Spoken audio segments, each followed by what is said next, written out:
I still remember reading the amputation scene and being like, this is something that I've never seen, and is and it's just harsh and gross, and it stuck with me. People love it. People love the amputation scene. You know, there's definitely audible reactions in the theater. Matthias really isn't a great friend of theirs. They met him the day before. And so here they are, stuck in this situation. I can't believe that I'm gonna have to deal with the psychological aftermath of cutting off someone's legs that I don't really know. This poor guy gets just bashed from, you know, head to toe from the start of the film. So we had to produce, you know, obviously a realistic puppet from the waist down for the actor to blend onto him. The legs are removable.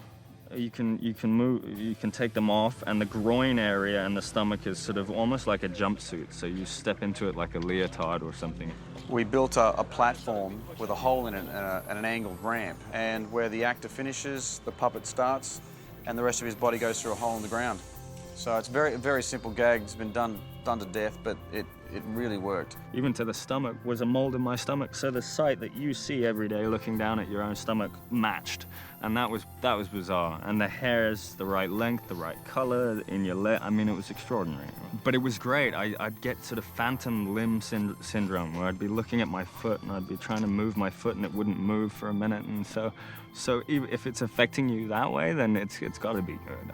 And then his individual legs are removable because we had so many multiples of legs to rip vines off, then legs to break, and then legs to cauterize, and that worked really well. It was just basically spritzed cooking oil onto the silicone and then hit that with a, you know, red-hot frying pan, and it cooked up the silicone just like flesh. It smelt right too.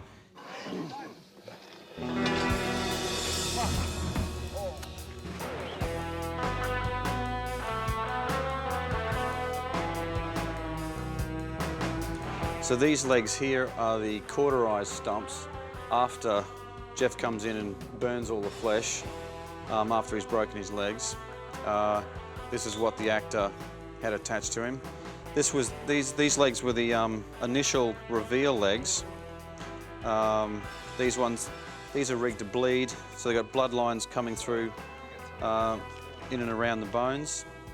We punched, you know, hairs on all of the legs, so they've got individual hairs punched throughout.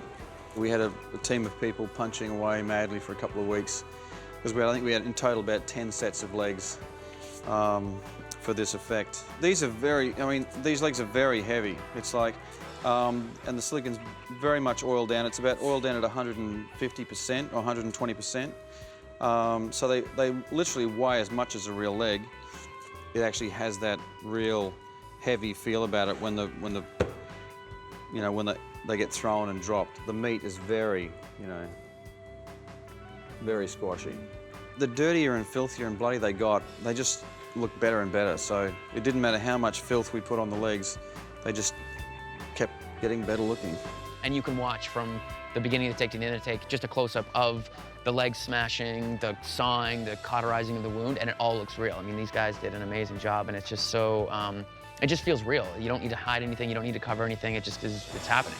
I mean, you know, as a director, what I hope to do with this film is to make a film that physically affects people. And if it makes you sink in your seat and squirm, you know, great. If it makes you, you know, look away and cringe or, you know, puke in the floor, you know, great. You know, I mean, as long as it's a film that people react to physically. There's very few types of films where you can really, you know, sort of get that sort of physical response from people. Stacey, give me that, okay?